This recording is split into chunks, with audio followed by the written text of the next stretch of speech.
Coming up on CTV News tonight, artists from Littleton looking to rebuild in a case of determination that gives others hope. Welcome to CTV News, I'm Rob Cope-Williams. The search for a missing Canterbury possum trapper has been suspended. 83-year-old Alan Robert Hill has been missing in the Ashley Gorge area since Wednesday the 6th of July. He'd gone into the bush to trap possums and was expected out that afternoon. He was not prepared for an overnight stay. Independent medical advice has been received that any possible timeframes of survival have been exceeded. Northern Canterbury Police Area Commander Inspector Dave Laurie says it's important to note that the search has been suspended, not ended, and in the next few weeks police will look to deploy further dog searching teams into the area as conditions allow. More than 100 Landsar and 15 police personnel from around Canterbury have been involved with the search, along with additional personnel from as far away as Blenheim and Westport. Police have expressed their condolences to Mr Hill's family and are providing support. The coroner has been notified. Artists in Littleton lost a lot of their studios and galleries in the February and June earthquakes. Now they are joining together, wanting to establish a new arts facility in the town. Littleton residents have long been renowned for their creativity, but the earthquakes of September, February and June destroyed a lot of art spaces, like the Magma Gallery and studios on Norwich Quay, being demolished this week. To help people stay in the community, a group called the Harbour Arts Collective has come together to build a new arts complex in Littleton. They've held public meetings and are gathering information about what they'll need. The first thing we need to do is find some land, and our initial conversations have been with the City Council.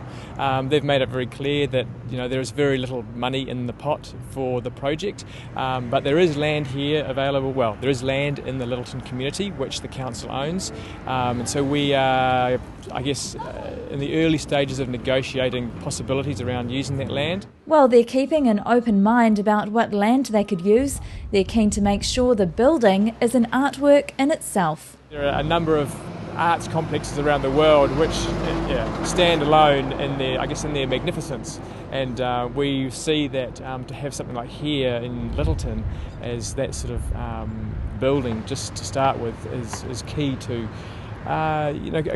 attracting, high quality art and artists. We want to be able to provide a location in the township that attracts tourists. The facility could also include things like community spaces or an art house cinema.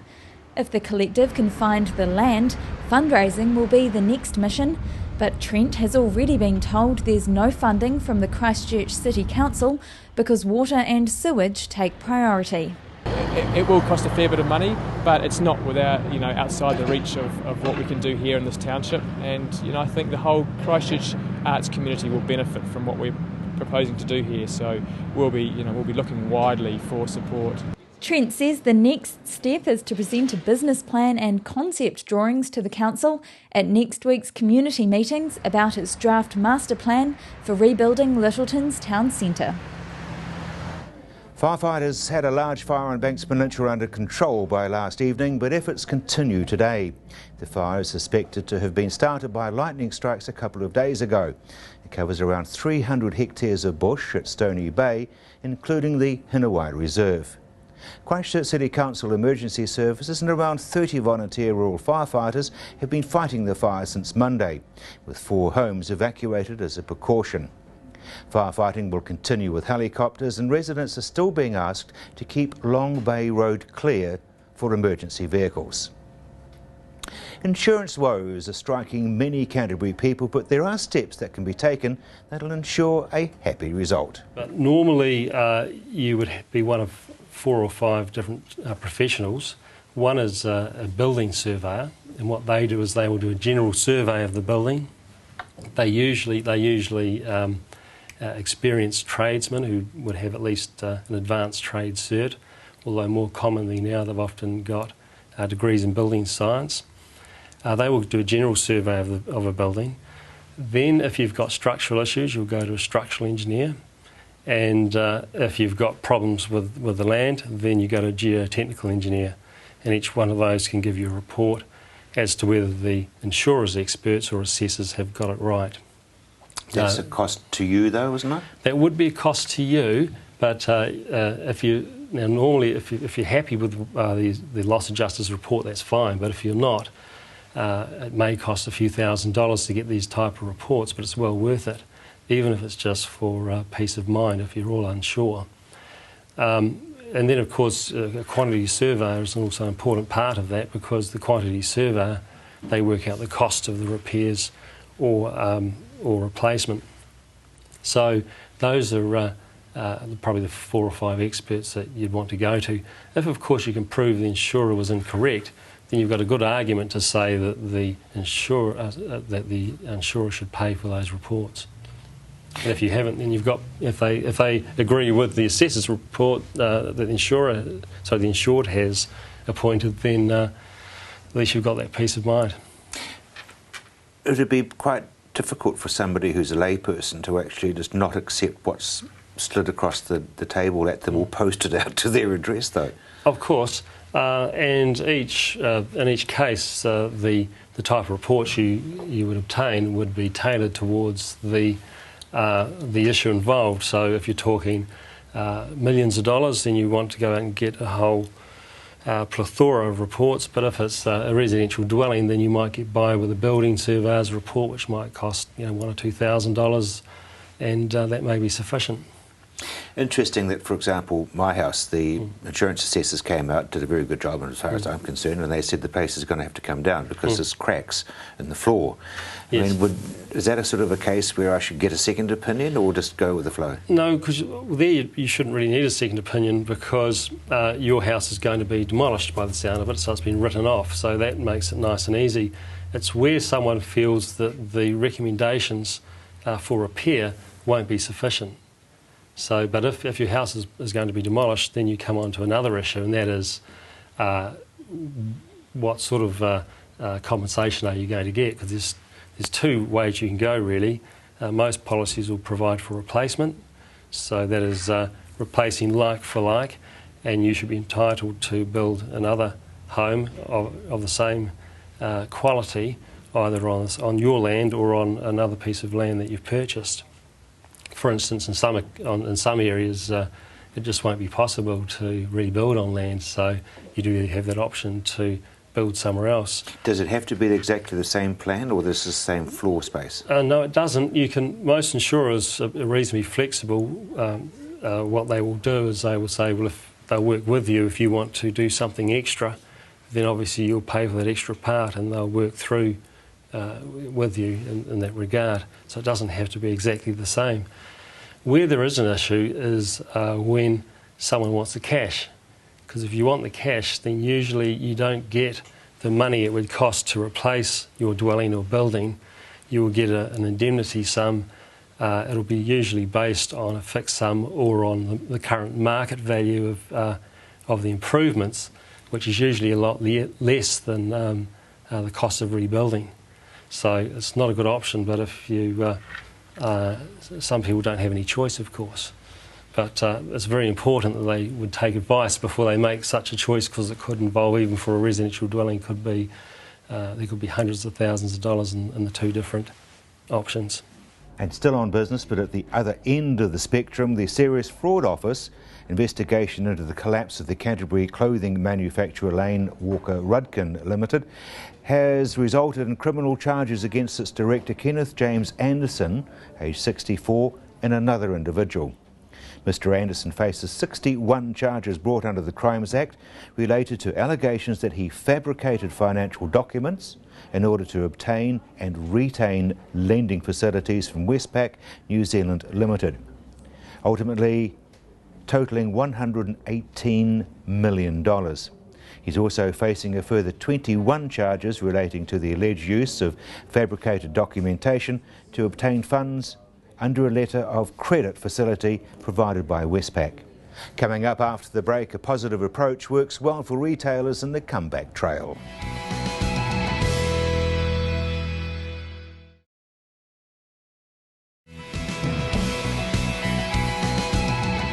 Welcome back. It's been announced that Environment Canterbury is currently investigating 5 cases of demolition waste being stockpiled, buried or burnt illegally. All 5 cases are from outside the Christchurch Central Business District. But now a story of true Canterbury determination.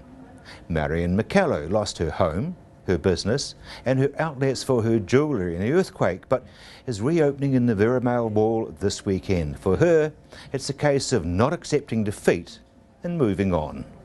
Everything we recovered from the store went into a lockup, all the jewellery, the few personal effects that we were able to recover from our house. It was just so dangerous to take too much at the time. So everything went into a lockup and it was very chaotic, but it was a very strange experience. And then we had to find somewhere to live.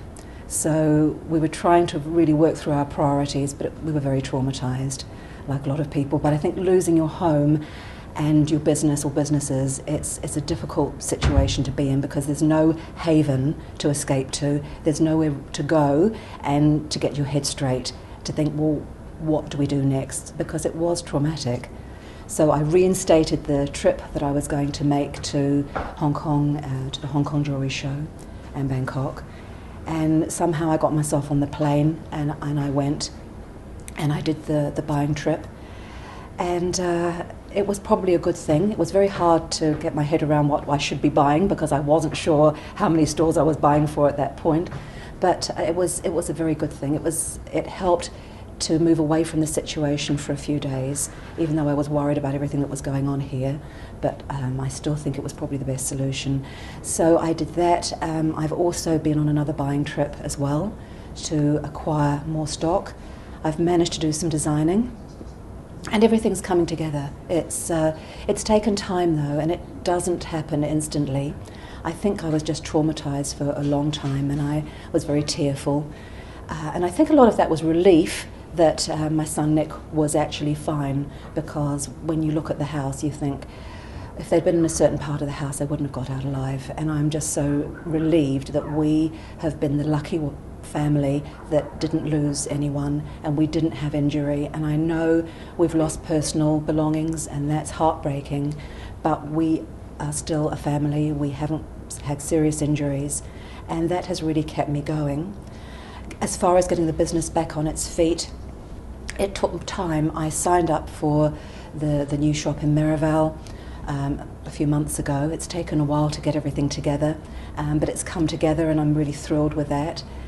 I think as far as my advice for other people trying to rebuild, I had my doubts. There were times where I thought, is this what I want to do again? I was questioning things, but at the end of the day I think you really have to believe in yourself, because as a famous businessman said, if you don't believe in yourself then how can you expect other people to? And I know that my sons were encouraging me to rebuild again. And I thought it was really necessary. It was for me, probably part of the healing process as well, just to rebuild and just get back to normal, have a routine. Because for months I didn't have a routine and that was really difficult. And I think as far as other business people go, I know so many haven't re-established yet. I really would like to encourage them to just keep that in mind, believe in what you're doing, believe in yourself and be positive. There is a way, just find how you can get back on your feet and re-establish, and I'm sure you'll feel so much better for it. And I think we just have to look at what we have now, not at what we had before the earthquake. We have to move ahead with what we have now. Don't keep looking back into the past because we don't have that anymore. We have to move forward and we can rebuild our city, but we have to be positive and move forward with what we have now. And rising from the rubble and appearing like a St Bernard dog, but instead of brandy, they have whiskey. Whiskey Galore's Michael Fraser Milne refused to lie down and is reopening as well this weekend. That's business as usual for us as far as we could. You know, we got out to the warehouse in the country and we got trading from there, and the lads and staff and that cooperated fully and were great and came out every day, and folk throughout New Zealand and overseas supported us fully. So no, we just didn't know what we were going to do exactly, but we never even thought about giving up. We had an order for a new shipment of whiskey in the same week the earthquake happened to replace the stuff that was broken. We lost about 70%. So No, never thought about lying down. I mean, Canterbury's been good to us, and want to see it thriving again. So, yeah, away we go. Extra precautions in the form of a wire nowadays? A wee way up. As reluctant as I was, we thought it might be a good idea. And museum wax on the top ones for the moment anyway. But I'll be glad to see it down. It won't be long before we'll get rid of this. I'm sure the wee shakes will stop soon and we'll be away and racing again. Yeah. It's it's been a bit disruptive to say the very least. But we're in a great spot now, and we've got, I suppose, a new opportunity. New premises, new opportunity. Better for us in some ways, although we'll miss the old place. But onwards and upwards. We're not going to sit back and just let things roll over. We'll get on, and it's an essential service. It seems to be a common theme that basically this is a new chance, a new beginning. Yeah, I think it's a particularly Kiwi, probably Canterbury thing. That you have to get on with. And I really admire folk. I mean, there's lots of folk being affected a lot worse than us and are getting on with it. And I mean, I think I read in the paper, 90% of all the businesses in Canterbury are doing business as usual, or as near as can be. And I think that's absolutely marvellous. And that's what we need. We don't want negativity and people saying we can't do it. Just get on and do the best you can. And that's what folk are doing. I really think everybody I talk to, that's the attitude. And I think mentally it's the best thing too, because it gives you a focus.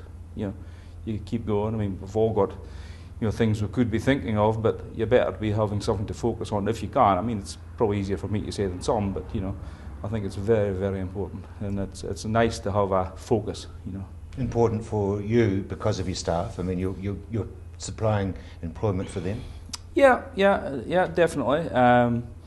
But I think if you are sitting around twiddling your thumbs, there's a lot of things to think on, and if you're busy trying to get things done, then you're not doing that. So it works both ways. And but the support, that's the other thing from throughout New Zealand, and elsewhere that's the thing. It's humbling actually. It really is. That's the thing that makes you feel like you have to get on, because people have been supportive. If after the earthquake nobody had rung up or hadn't had any messages or hadn't had any business, we would have thought, well, maybe not. But it's never been the case. People have been just going on with it and supporting us right the way through. And this whisky here, we're even sending it back to Scotland. So sold out over there and arrived here a couple of weeks ago. So things like that, and that's it's a world marketplace now, and the world has got a lot of goodwill for Canterbury. It's not just we're not just here by ourselves, and I think that's the message. If there is a message, people want to help, and want us to get on with it. So people love Christchurch. Coming up after the break, it's Sasha with your local weather.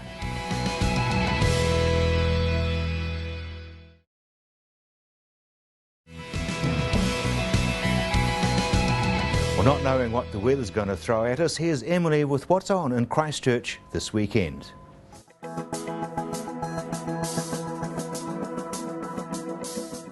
Hi everyone, welcome to What's On.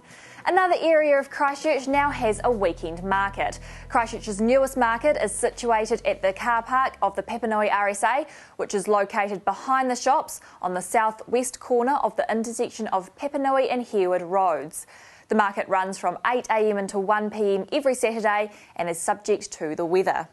The market already has more than 20 stalls, including takeaway food, fruit and veggies, plants, clothing, arts and crafts, and second-hand goods. If anyone's interested in running a stall, they can contact Wendy Clark at the Papanui RSA. And in August, a group of Kiwis are climbing Mount Kilimanjaro in Africa to raise money for the Red Cross Christchurch earthquake appeal. The Kilimanjaro New Zealand expedition have been training over the past 3 months in preparation for the climb. Fundraising by the group so far has raised over $7,000 for the Red Cross appeal.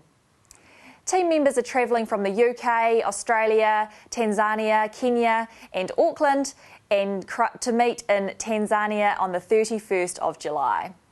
Now there's a fundraising concert for that this Saturday the 16th from 11 a.m. to 1 p.m. at Cashmere High School.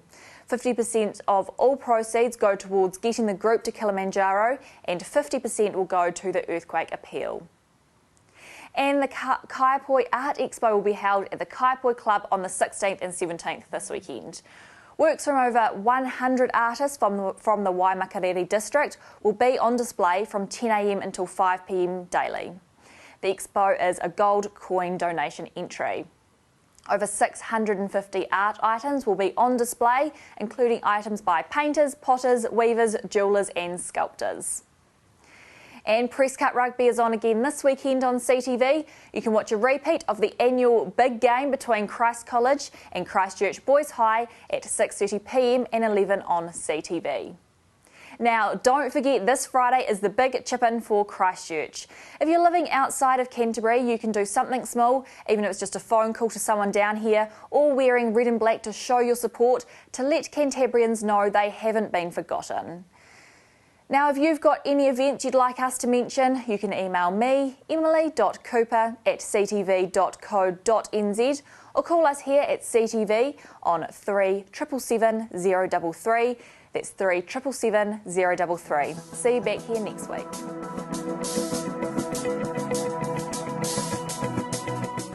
I'm Rob Cope-Williams, and that's CTV News.